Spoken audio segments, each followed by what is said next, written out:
Big ബോസിന്റെ latest promo പുറത്തു വന്നിട്ടുണ്ട്.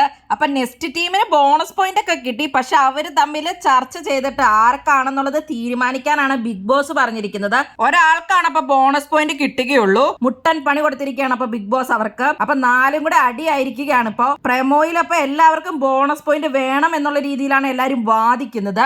ഞാൻ കഷ്ടപ്പെട്ടിട്ടുണ്ടെങ്കിൽ ബോണസ് പോയിന്റ് എനിക്ക് വേണം എന്നുള്ളതാണ് ഋഷി പറയുന്നത്. ഒരാൾ മാത്രമല്ല, നമ്മൾ 4 പേര് ഒരുമിച്ച് ചെയ്ത സാധനമാണെന്ന് ജാസ്മിൻ പറയുന്നുണ്ട്.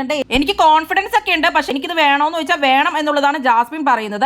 എനിക്കിത് വിട്ടുകൊടുക്കാൻ മടിയാണെന്ന് അഭിഷേക് പറയുന്നുണ്ട്. എനിക്ക് കോൺഫിഡൻസ് ഇല്ല, എനിക്ക് പേടിയാ, തരുമോ എന്നാണ് അപ്പൊ അർജുൻ ചോദിക്കുന്നത്. അത് അർജുന്റെ ഒരു ഗെയിം ആയിരിക്കും. അപ്പൊ കോൺഫിഡൻസ് ഇല്ല എന്ന് പറയുകയാണെങ്കിൽ ടിക്കറ്റ് ടു ഫിനാലെ കിട്ടണം എന്നുള്ള രീതിയിൽ സംസാരിക്കുന്നതാവാം. എല്ലാവരും ഇൻഡിവിജ്വൽ ആയിട്ട് കളിക്കാൻ വന്നതാണ്. പിന്നെ ഓസിന് പണിയെടുത്ത നിങ്ങൾക്കൊക്കെ എന്തിന് ബോണസ് പോയിന്റ് തരണം എന്നുള്ളതാണ് ഋഷി ചോദിക്കുന്നത്. അർജുൻ അപ്പൊ ചോദിക്കുന്നുണ്ട് ആരാണ് അതിന് ഓസിന് പണിയെടുത്തത്. അപ്പൊ ഋഷി പറയുന്നുണ്ട് ഞാൻ അങ്ങനെ ചുമ്മാ ഇപ്പൊ തന്നു കഴിഞ്ഞാൽ ഫ്രീ ആയിട്ട് തന്നതുപോലെ ആവില്ലേ എന്നുള്ളത്. അർജുനും ഋഷിയും തമ്മിൽ അവിടെ വാക്ക് തർക്കങ്ങൾ ഉണ്ടാവുന്നുണ്ട്. എല്ലാവരുമായിട്ട് അപ്പൊ ചർച്ച നടക്കുവാണ്. അപ്പൊ അവരെല്ലാവരും ഒന്ന് അടിച്ചു പിരിയാനുള്ള പണിയാണ് അപ്പൊ ബിഗ് ബോസ് കൊടുത്തിരിക്കുന്നത്.